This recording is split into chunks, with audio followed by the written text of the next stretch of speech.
मित्रों नमस्कार। आज हम चर्चा करेंगे मित्रों धनुराशि की। धनुराशि का जून माह का राशिफल जो कि 15 जून से 30 जून के मध्य आधारित है। एवं धनुराशि के स्वामी गुरु महाराज है, बृहस्पति महाराज है। इनका प्रभाव स्वभाव जगत जानता है, बहुत बड़े आराधनीय पूजनीय और जीवन में ज्ञान की गंगा का अविरल प्रवाह करवाने वाले, जीवन में प्रगति सर्वत्र उन्नति का रास्ता एवं मार्ग प्रदर्शित करने वाले गुरु महाराज कहलाते हैं। उन्हीं की राशि ये धनु है। 9 नंबर मैंने यहाँ पे पत्रिका में इंगित किया है। आप देखेंगे मित्रों, आपकी जन्म कुंडली चाहे किसी भी लग्न की हो, मेष लग्न, वृषभ लग्न, मिथुन लग्न, द्वादश लग्न, मीन तक पर्यंत कोई भी लग्न हो, लेकिन यदि आपकी चंद्रमा आपकी पत्रिका में आप ध्यान दें, नोटिस करें चंद्रमा 9 नंबर पे हो तो यह धनुराशि आपकी है और यह राशिफल उन्हीं पर आधारित है। धनुराशि का स्वभाव, धनुराशि की आकृति मित्रों, धनुराशि का स्वभाव अग्नि तत्व है, क्योंकि ये आधे घोड़े का स्वरूप एवं आधे पुरुष इंसान का स्वरूप, हाथ में बाण दिए हुए आक्रामकता की ओर निशाना करते हुए या किसी सेना का लीड करते हुए या कहीं ना कहीं अपनी रक्षा के लिए सतत गतिशील दिखाई देते हैं। और कहीं ना कहीं ये गुरु महाराज की अग्नि तत्वीय राशि, गुरु महाराज की 2 राशियां होती हैं कालपुरुषी कुंडली के आधार पर, एक धनु दूसरी मीन। तो मीन राशि में इमोशनल गुण, जल तत्वीय गुण, सेंटिमेंटल वाले गुण पाए जाते हैं, तो वहीं धनु राशि में अग्नि तत्वीय गुण गुरु महाराज के प्रवीण होते हैं। मतलब कहीं ना कहीं गुरु महाराज जितने सौम्य हैं उतने ही रौद्र धनु राशि में पाए जाते हैं। उनकी तीव्रता तीक्ष्णता बुराइयों के खिलाफ यहाँ पे धनु राशि में देखी जा सकती है। वैसे तो गुरु के स्वभाव, गुरु के प्रभाव से व्यक्ति जीवन में आलोकित होता है, सम्मानित होता है, ज्ञानी होता है, विख्यात होता है, समाज में प्रतिष्ठित होता है। परंतु गुरु के खराब हो जाने की अवस्था में इसकी विपरीत परिणाम हमें प्राप्त होते हैं। व्यक्ति निर्लज हो जाता है, पाखंडी हो जाता है, धोखेबाज हो जाता है, समाज में यहाँ वहां धन और सम्मान प्राप्ति के लिए भटकता रहता है, परंतु उसे धन और सम्मान दोनों ही शायद बहुत कम मात्रा में मिल पाते हैं या तो मिल ही नहीं पाते। तो ऐसी अवस्था में गुरु महाराज यदि आपकी पत्रिका में बहुत अच्छी अवस्था में अगर पाए जाते हैं, मित्रों आप चेक कीजिएगा कि आपकी जन्म पत्रिका में गुरु महाराज की परिस्थिति या गुरु महाराज की पोजीशन कुंडली में कहीं भी आपकी पत्रिका में धनु राशि में, स्वराशि में हो, मीन राशि में, स्वराशि में हो, अथवा आपकी पत्रिका के पंचम भाव में, अथवा आपकी पत्रिका के नवम भाव में, या चारों केंद्रों में से किसी भी केंद्र में यदि गुरु महाराज की स्थिति है, अथवा हम एकादश भाव भी कंसिडर कर लेते हैं, शुक्र महाराज की राशि तुला है, तो भी गुरु महाराज अच्छा परिणाम, अच्छा प्रभाव देते हुए पाए जाएंगे। इसके अतिरिक्त यदि गुरु महाराज आपकी पत्रिका के छठे भाव, अष्टम भाव या द्वादश भाव में पाए जाते हैं तो गुरु के सारे नकारात्मक गुणों की प्राप्ति आपको होगी, नकारात्मक फलों की प्राप्ति आपको होगी। चलिए हम 15 जून से 30 जून के मध्य ज्यादा समय न करते हुए राशिफल पे आ जाते हैं। मित्रों चार्ट पे आप नजर रखेंगे, हम यहाँ बात करने जा रहे हैं धनुराशि की। धनुराशि के प्रथम गोचर में हम देखें तो राहु महाराज का गोचर कंटिन्यूस आपके तृतीय भाव जहां पे कुंभ राशि विराजमान है वहां पे है। ज्योतिष के अनुसार राहु का जो कारकत्व है वो कुंडली के प्रथम भाव, तृतीय भाव, दसम भाव, षष्टम भाव और एकादश भाव में बहुत अच्छा माना जाता है। तो ये मान के चल लीजिए कि राहु महाराज यदि आपके तृतीय भाव में विराजमान है अगले 18 माह के लिए, तो ये बहुत अच्छा फलदायी है, अच्छा फल करने वाले हैं। आपकी सर्वत्र उन्नति के रास्ते प्रशस्त करेंगे। आपको उन्नति के मार्ग तक पहुंचाने के पहले आपके अंदर पूरी कॉन्फिडेंस, पराक्रम, विल पावर की हवा अवश्य भरेंगे, क्योंकि बिना पराक्रम, बिना डेयरिंग, बिना कॉन्फिडेंस, बिना साहस कि आप इस दुनिया में कोई भी कार्य सफलतापूर्वक नहीं कर सकते मित्रों। तो राहु यहाँ पे क्या है, पराक्रम से जोड़ करके आपके पराक्रम का कार्य कर रहे हैं, साहस आपके अंदर भरने का कार्य कर रहे हैं, जोखिम उठाने की, रिस्क देने की क्षमता का कार्य कर रहे हैं, क्योंकि कहीं ना कहीं राहु की दृष्टि भाग्य भाव पे भी है। तो आपके अगर भाग्य भाव को उजागर करना ही है, तो आपके भाग्य को फलित करना ही है या आसमान की ऊंचाई तक लेके जाना है, तो कहीं ना कहीं राहु महाराज आपके अंदर पराक्रम तो भरेंगे, डेयरिंग तो भरेंगे, तिकड़म बुद्धि तो कहीं ना कहीं आपके अंदर देंगे ही देंगे, क्योंकि राहु के लक्षणों में राहु क्या है, लिमिटलेस प्लेनेट है, इसके पास कोई बाउंडेशन नहीं है, ये सरफिरा प्लेनेट है। इसके पास अगर देना है तो आपको बहुत कुछ दे सकते हैं और अगर लेना है तो सारी चीज छीन भी सकते हैं। तो कहीं ना कहीं राहु के अंदर जो पराक्रम, जो क्षमताएं हैं पहले से ही बहुत ज्यादा है। और जब आपके पराक्रम से रिश्ता कर लें, और वहां पे राशि कुंभ है, क्योंकि कुंभ राशि के अधिपत्य में शनि महाराज जाते हैं और कहीं ना कहीं कालपुरुषी कुंडली के आधार पर राहु की राशि को भी हम कुंभ राशि मानते हैं। और कुंभ राशि क्या है, घड़े के स्वरूप ली हुई राशि होती है और कुंभ का संकेत सीधे धन के खजाने से होता है। और राहु महाराज क्या है, सर्प है, नागराज है। तो जब नागराज अपनी ही राशि में जाएंगे, अपने खजाने के ऊपर जाके बैठेंगे तो अपने खजाने की रक्षा करेंगे। तो कुल मिला के क्या होगा, आपके कम्युनिकेशन स्किल्स को बढ़ावा देंगे, आपके पराक्रम को बढ़ावा देंगे, आपके डेयरिंग को बढ़ावा देंगे, आपकी विदेश यात्राओं को निष्पादित करेंगे, जो रुकी हुई विदेश यात्रा थी, जो नहीं हो पा रही थी, उनको बढ़ावा देंगे। छोटे भाई बहनों से कम्युनिकेशन भले गैप आपका हो जाए, लेकिन आपके कार्य क्षेत्र में आपके लिए हुए निर्णयों से कहीं ना कहीं सटीकता का परिणाम अवश्य लेके आएंगे। और कहीं ना कहीं राहु की एकादश दृष्टि आपके धन स्थान पे, आय स्थान पे है, तो सारी मनोरथ, सारी इच्छाओं को अपनी तिकड़म भौतिक क्षमताओं से, मतलब ये कहा जाए कि थॉट्स नेगेटिव तो नहीं कह सकते, लेकिन कहीं ना कहीं कार्य करने का जो तरीका है, इनका जो अंदाज है वो तिकड़मी होता है। तो तिकड़मी अंदाज से आपकी सारी इच्छाओं को पूरा करने का भी कार्य करेंगे और कई प्रकार के सोर्सेस से हो सकता है धन के लाभ भी आपके जीवन में क्रिएट करें। तो कुल मिला के राहु की ये नवम दृष्टि आपके एकादश भाव में लाभ की दृष्टिकोण से बहुत अच्छी है। राहु की सप्तम दृष्टि भाग्य में कुछ गड़बड़ी अवश्य पैदा कर सकती है, परंतु मां दुर्गा की आराधना, मां दुर्गा का पूजन यदि आप करते रहें तो आपके पिता के स्वास्थ्य में भी सुधार की स्थिति बनती है, आपकी विदेश यात्राएं भी संपादित होगी, उच्च शिक्षा संबंधी कोई प्रयोजन आपका बना हुआ है तो वो भी आपका पूरा हो जाएगा। और अगर कोई कार्य बनते बनते आपके बिगड़ जाते हैं तो राहु की इस नव सप्तम दृष्टि जो कि सिंह राशि पर है, कहीं ना कहीं नकारात्मक दृष्टि मानी जाती है, क्योंकि राहु की सप्तम दृष्टि यदि सिंह राशि पर हो, क्योंकि सूर्य महाराज और राहु महाराज का बनता बिल्कुल नहीं है, चंद्र महाराज राहु महाराज का बिल्कुल नहीं बनता है, कहीं ना कहीं 36 का आंकड़ा है। तो जब भी राहु महाराज सूर्य महाराज की राशि या चंद्र महाराज की राशि कर्क राशि में देखते हैं तो अवश्य ही कोशिश करते हैं कि उस राशि का बुरा करें। तो भाग्य में अड़चने या लाभों में अड़चने, व्यापार में अड़चने, कार्य क्षेत्र में अड़चने पैदा ना हो, इसलिए मां दुर्गा की आराधना अवश्य करें। एवं राहु मंत्र ओम राम राहुवे नमः का इस गोचर काल 18 महीने के पर्यंत आपको अवश्य जाप करना चाहिए। मंत्र ओम राम राहुवे नमः, उच्चारण में कई लोग ओम रांग राहुवे नमः भी बोलते हैं, आपको ओम रांग राहुवे नमः अथवा ओम राम राहुवे नमः इस मंत्र का कंटिन्यू जाप करना है 54 से 108 बार अगले 1.5 वर्षों तक। राहु के उच्च फल आपको यहां से प्राप्त होते रहेंगे। राहु की यहां से पंचम दृष्टि 1 2 3 4 5 आपके व्यापार व्यवसाय भाव में, हालांकि व्यापार व्यवसाय भाव में वहां पे मिथुन राशि पहले से विद्यमान है और मिथुन राशि के अधिपति बुध भी स्वराशि में विद्यमान है। कहीं ना कहीं मिथुन राशि के स्वराशि के स्वामी बुध महाराज वर्गोत्तमी होकर के केंद्र में ही है और 11 जून से उदित अवस्था में आ चुके हैं। सूर्य से एक निश्चित दूरी 10 डिग्री के ऊपर उन्होंने बना चुका है।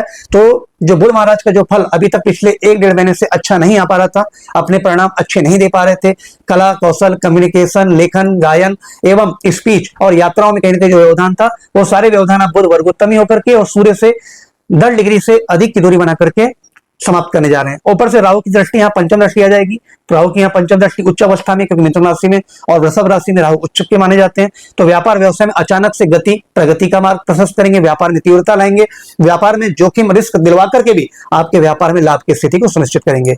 ये हो गया राहु महाराज के सतत धारा प्रवाह फल जो आपको अगले कंटिन्यू 1.5 वर्षों तक मिलते रहेगा। मित्रों अगले गोचर की बात कर लेते हैं शनि महाराज। शनि महाराज आपकी कुंडली के चतुर्थ भाव में मीन राशि पर विराजमान है। मीन राशि में काफी शनि महाराज सौम्यतर हो जाते हैं, सौम्य ढंग से फलों की वृद्धि करते हैं। और शनि महाराज इस पत्रिका में अगर हम देख लें तो मकर राशि कुंभ राशि आपके तृतीय भाव और मकर राशि आपके धन भाव। तो धन भाव और पराक्रम भाव के स्वामी होकर के शनि महाराज आपकी कुंडली के चतुर्थ भाव में विराजमान है। तो कहीं ना कहीं आपके धन की वृद्धि का योग बना के रखते हैं। चतुर्थ भाव में जब गोचर करते हैं शनि महाराज, वाहन वृद्धि का योग, संपत्ति वृद्धि का योग भी यहाँ पे करते हैं। धन स्थान, धन क्या है?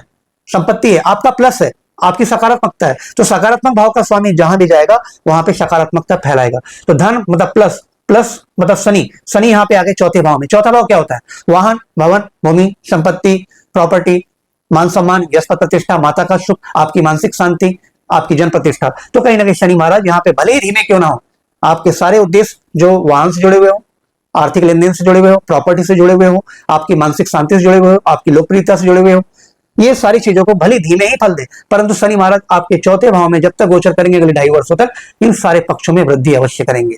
बस आपको न्याय का अवश्य अनुपालन करना है, क्योंकि शनि की सप्तम दृष्टि आपके कर्म स्थान में न्यायोचित कार्य करेंगे। हर कार्य क्षेत्र में, हर रिलेशन में, हर चीजों में मर्यादा और न्याय का अगर आप फॉलो करते हैं तो शनि महाराज आपके लिए विशेष वरदान बनने वाले हैं इन 2.5 वर्षों में। अड़ैया शनि का प्रभाव भी कहीं ना कहीं जाता रहेगा यदि शनि के न्यायोचित गुणों का यदि आप अनुसरण करते हुए कार्य करेंगे। कुल मिला के देखा जाए तो चौथे भाव के शनि कहीं ना कहीं शुरुआत में मानसिक अशांति, व्यग्रता, बेचैनी अवश्य पैदा कर सकते हैं। कुछ रिश्तों में कड़वाहट, माता के साथ में लोकप्रियता में थोड़ा सा धूमिलता लाने के पश्चात अगर आप शनि के नियमों को, शनि की न्यायिक नीतियों को फॉलो करते हैं और कार्य क्षेत्र में ईमानदारी बरतते हैं, पोलाइटनेस बरतते हैं, विनम्रता बरतते हैं और अपने से निम्न स्तरीय लोगों का सपोर्ट करते हैं, तो कहीं ना कहीं शनि आपके चौथे भाव में संपत्ति का वरदान अवश्य बन जाएंगे इस आने वाले 2.5 वर्षों के अंदर। तो ये था मित्रों शनि महाराज का चतुर्थ भाव के राशि गोचर फल। अब हम बात कर लेते हैं शुक्र महाराज का। शुक्र महाराज के पंचम भाव में अभी वर्तमान में गोचर से दिखाई दे रही, जो कि मेष राशि है, और शुक्र महाराज इस पत्रिका में वृषभ राशि, षष्ठम भाव और एकादश भाव के स्वामी है। तो रोगों की दृष्टि के कोण से अगर देखा जाए तो आपके संतान के लिए थोड़ा सा कष्टप्रद समय हो सकता है। संतान, प्रेमी प्रेमिकाओं के संबंधों में थोड़ा सा धूमिलता, बाद में मिठास भले अवश्य आ जाएगी। कहीं ना कहीं आपके प्रेमी, आपके संतान में कहीं ना कहीं स्वास्थ्य संबंधी गड़बड़ी अवश्य दिखाई दे सकती है। आपको अपनी संतान पक्ष के स्वास्थ्य का विशेष ध्यान रखना है मित्रों इस समय में। और यदि आप लव अफेयर्स में हैं, लव मैटर्स में हैं, तो अपने प्रेमी या प्रेमिका के स्वास्थ्य का भी इस पीरियड में अवश्य ध्यान रखेंगे जब तक शुक्र महाराज पंचम भाव में गोचर करते हैं। क्यों? कालपुरुषी कुंडली के आधार पर या धनु राशि की पत्रिका के आधार पर यदि हम बात करें तो राशि से षष्ठम भाव के स्वामी शुक्र महाराज हैं वृषभ राशि के, और वृषभ राशि से षष्ठम राशि तुला राशि पड़ती है जो आपकी राशि के एकादश भाव में। तो राशि से षष्ठम और षष्ठम से षष्ठम 1 2 3 4 5 6, तो तुला राशि भी परम रोग कारक यहाँ पे हो जाती है। तो कहीं ना कहीं रोगों के दृष्टिकोण से संतान का स्वास्थ्य अच्छा नहीं रहेगा और आपके प्रेमी संगी का स्वास्थ्य भी खराब रह सकता है। लाभ आपको होते रहेंगे, सडनली जो होने वाले लाभ है, प्रॉफिट्स है, गेन्स है, चाहे वो शेयर मार्केट है, प्रॉफिट है ना। आप शॉर्ट टर्म कोई ऐसा बिजनेस करते हैं, ट्रेडिशनल या अनट्रेडिशनल बिजनेस, जुआ, कैसीनो, इस टाइप की अगर कोई चीजों में है तो समझ लीजिए कि आपको लाभ तो अवश्य शुक्र महाराज कराएंगे, क्योंकि धन के कारकत्व में कहीं ना कहीं इनकी प्रमुखता होती है और आपकी पत्रिका में लाभ के भी कारक है। ऋण के कारक तो ही है, कहीं ना कहीं आशा, इच्छा और लाभ के भी कारक है, मनोकामनाओं के भी कारक है। तो शुरुआत में कुछ नुकसान भले अवश्य पैदा कर सकते हैं, परंतु जब द्वितीय पक्ष का फल देंगे, द्वितीय राशि का फल देंगे, तो अकस्मात लाभ भी आपके बढ़ा देंगे। कहीं ना कहीं आपके सडन प्रॉफिट, सडन गेन्स होने लग जाएंगे। ये आपका तय है शुक्र महाराज के फलों से। शुक्र महाराज की सप्तम दृष्टि अपने ही राशि तुला राशि पे एकादश भाव पे, तो जो आपकी जो मनोकामनाएं थी, जो इच्छाएं थी, जो पिछले कुछ समय से पेंडिंग थी, वो चाहे वाहन से लेकर के हो सकती है, भवन से लेकर के हो सकती है, समाज में प्रतिष्ठा को लेकर के हो सकती है, किसी रिश्तों से जुड़ने की हो सकती है, या कोई कीमती रिश्ता जो आपका पारिवारिक है, जिनसे आपका विछोह हो चुका था, उनसे आप जुड़ना चाहते हैं, चाहे वो भाई हो सकते हैं, बहन हो सकते हैं, या किसी प्रकार का मनमुटाव दांपत्य जीवन में था, उन सारी मनोकामनाओं को भी शुक्र महाराज यहाँ पे स्वयं पूरा करेंगे, क्योंकि मनोकामनाओं के स्वामी हैं, पंचम में बैठे हैं, पंचम में बैठ करके सप्तम दृष्टि से अपने ही भाव को देख रहे हैं, तो इस पीरियड में सारी मनोकामनाएं वो पूरा अवश्य करेंगे। षष्ठम भाव को ही फल देंगे, कहीं ना कहीं किसी प्रकार की रुकावट अवश्य पैदा होगी इन सारे कार्यों में, आपकी इच्छाओं में, आशानुकूल इच्छाओं को प्राप्ति करने में कहीं ना कहीं शुक्र महाराज षष्ठम का भी फल देने रुकावट अवश्य पैदा करेंगे, परंतु जब एकादश का फल देंगे तो सारी आशा अभिलाषाओं को पूरा कर देंगे, चाहे वो आर्थिक हो, मानसिक हो, शारीरिक हो, भौतिक हो, रिश्तों की हो, या जीवन के जिस भी सेक्टर की आपकी इच्छा है, शुक्र महाराज अवश्य पूरा करेंगे। स्वराशि पर दृष्टि देने से स्वराशि का वो भला ही करेंगे, बल देंगे, फलित करेंगे। सप्तम भाव में सूर्य बुध गुरु का लगातार गोचर दिखाई दे रहा है मित्रों। बुध महाराज सप्तम भाव में स्वराशि के, मिथुन राशि के और वर्गोत्तमी होकर बैठे हैं। सूर्य से एक निश्चित दूरी 10 डिग्री से ऊपर की दूरी बना चुके हैं, उदय अवस्था में आ चुके हैं, इसके पहले अस्तावस्था में थे। तो कहीं ना कहीं बुध महाराज अपनी राशि का तो फल अच्छा ही देंगे ही देंगे, कन्या राशि जो दसम भाव है उसका भी अच्छा फल देंगे। तो कुल मिला के बुध महाराज यहाँ पे 3 नंबर की राशि में बैठ के भद्र नामक महापुरुष राज्य बना रहे हैं। व्यापार व्यवसाय में 4 चांद की स्थिति यहाँ पे बुध महाराज लगाएंगे। सतत प्रगति का योग आपके व्यापार में दिखाई देगा। पार्टनरशिप, साझेदारी, दाम्पत्य जीवन, जीवन संगनी के स्वास्थ्य, जीवन संगनी की किसी रोजगार या किसी नौकरी या किसी बिजनेस में भी इजाफा और प्रगति की स्थिति, और आपकी जीवन संगनी इस पीरियड में कहीं ना कहीं गाड़ी की दूसरे चक्के की भांति, मोटरसाइकिल के दूसरे चक्के की भांति रोल प्ले करेंगी। आपको बराबर कंधे से कंधा मिलाकर के सपोर्ट करते चले जाएंगी और व्यापार में आपकी तीव्रता और गति और दैनिक रोजगार, दैनिक आवक बढ़ती हुई नजर आएगी। सूर्य महाराज के साथ युति करके बुधादित्य राजयोग बना रहे हैं। नेम फेम प्रतिष्ठा का भी योग दिखाई दे रहा है। गुरु के साथ सूर्य की युति गजकेसरी राजयोग दिखाई दे रहा है। यहाँ पे गजकेसरी राजयोग की वजह से गुरु की पंचम दृष्टि लाभ में, गुरु की सप्तम दृष्टि अपनी ही राशि धनु पे, गुरु की नवम दृष्टि आपके पराक्रम में, तो लाभ लग्न पे दृष्टि मतलब आपकी स्वराशि पर और पराक्रम में, लाभ और पराक्रम में वृद्धि करेंगे। लाभ, नाना प्रकार के लाभ के सोर्सेस आपके जीवन में खोल देंगे। सारी इच्छाओं को ही पूर्ति करने का प्रयास करेंगे। आपकी प्रतिष्ठा को बढ़ाएंगे। शरीर में किसी प्रकार की रोग या विकलता थी आपके जीवन में, शारीरिक किसी प्रकार की हानि हो रही थी स्वास्थ्य संबंधी, उन हानियों को दूर करेंगे। प्रतिष्ठा में कोई बट्टा लगा हुआ था, उस प्रतिष्ठा में आपके वापस वृद्धि का योग बनाएंगे। धूमिल प्रतिष्ठा को वापस आपके नाम, नेम फेम को बढ़ाने का प्रयास करेंगे। कहीं ना कहीं लाभ के अवसर को क्रिएट करेंगे और आपकी समाज में एक नई पहचान एक अच्छे गुणों के साथ प्रदर्शित करेंगे। ये हो गया गुरु महाराज के सप्तम दृष्टि के प्रभाव से। गुरु की नवम दृष्टि जो आपके पराक्रम भाव में राहु के ऊपर जा रही है, तो कहीं ना कहीं राहु जब तिकड़मी दिमाग से आपके लिए भाग्य सिद्धि का कार्य, आपके धन प्राप्ति का कार्य, आपकी आशा इच्छाओं को पूरा करने का कार्य कर रहे थे, कहीं ना कहीं इनकी वजह से यदि किसी प्रकार का नुकसान या कोई कठिनाई आपके जीवन में अगर आ भी सकती थी, तो गुरु महाराज की नवम दृष्टि राहु के नेगेटिव प्रभाव को समाप्त करके उनके सकारात्मक प्रभावों का ही फल देगी। तो सकारात्मक प्रभाव के फलों में भाग्य में जो रुकावट राहु महाराज पैदा करे थे, वो रुकावट पैदा नहीं करेंगे। आपके भाग्य में सरलता बनी रहेगी, लाभ में सरलता बनी रहेगी, पराक्रम में भी सरलता बनी रहेगी। जोखिम भरी जो स्थितियां बना रहे थे राहु, वो गुरु महाराज की दृष्टि के आ जाने से जोखिम भी समाप्त हो जाएंगे। केतु मंगल का सतत अंगारक योग अभी आपकी कुंडली में आपके भाग्य भाव में चल रहा है। कहीं ना कहीं भाग्य स्थान में केतु मंगल का अंगारक पिता के स्वास्थ्य की ओर संकेत करता है। थोड़ा सा उनके स्वास्थ्य की चिंता अवश्य कीजिए, उनके स्वास्थ्य का विशेष ध्यान रखिए। कहीं ना कहीं किसी भी आर्थिक लेन देन, व्यापारिक निर्णय लेने में सतत रूप से सावधानी बरतें, क्योंकि ये आपके आर्थिक जोखिमों को करा सकता है, किसी प्रकार की आर्थिक हानि करा सकता है। मंगल यहाँ पे जब बैठते हैं सिंह राशि में, तो वो तो कोशिश करेंगे, मित्र राशि में बैठे हैं, सूर्य की राशि में बैठे हैं, अपनी राजा की राशि में बैठे हैं, भाग्य में वृद्धि करें, परंतु जब केतु की युति हो जाती है, राहु की जब दृष्टि आ जाती है, तो कहीं ना कहीं मंगल इस कुंडली में नापाक अवस्था में हो जाते हैं और अधिक मतलब ऐसे तो क्रोधी हैं, स्वभाव से तीव्र हैं, ओजस्वी हैं, चपल हैं और शीघ्रगामी निर्णय लेते हैं, लेकिन केतु और राहु के आ जाने से उनके निर्णय गलत भी हो सकते हैं। तो कहीं ना कहीं मंगल की अशुभता कहीं ना कहीं आपके भाग्य में अड़चन भी पैदा कर सकती है राहु और केतु के साथ युक्त होकर के। तो इस बीच में कोशिश करें कि राहु की भी दृष्टि है, केतु मंगल की भी होती है, विदेश यात्राएं टालने का प्रयास करें। जब ये केतु मंगल का अंगारक योग समाप्त हो जाए तब आप उच्च शिक्षा संबंधी विदेश यात्राएं या कोई धार्मिक यात्रा करना चाहते हैं उसके बाद आप करें। कोई व्यापारिक निर्णय, कोई बड़ा निर्णय जिसमें बड़े ट्रांजैक्शन की स्थिति हो, उसको भी अभी टाल दें। जब मंगल केतु की स्थिति समाप्त हो जाए तब आप इस निर्णय को लें। किसी प्रकार का एजुकेशनल निर्णय अगर आप लेने जा रहे हैं कोई बड़ी शिक्षा के लिए, उसको भी अभी आप टालने का प्रयास करें, क्योंकि उच्च शिक्षा में कहीं ना कहीं केतु मंगल की युति बाधा पैदा करेगी और कहीं ना कहीं आपके पिता के स्वास्थ्य और आपके भी किसी प्रकार के स्वास्थ्य संबंधी गड़बड़ियों की ओर इंडिकेट करते हैं।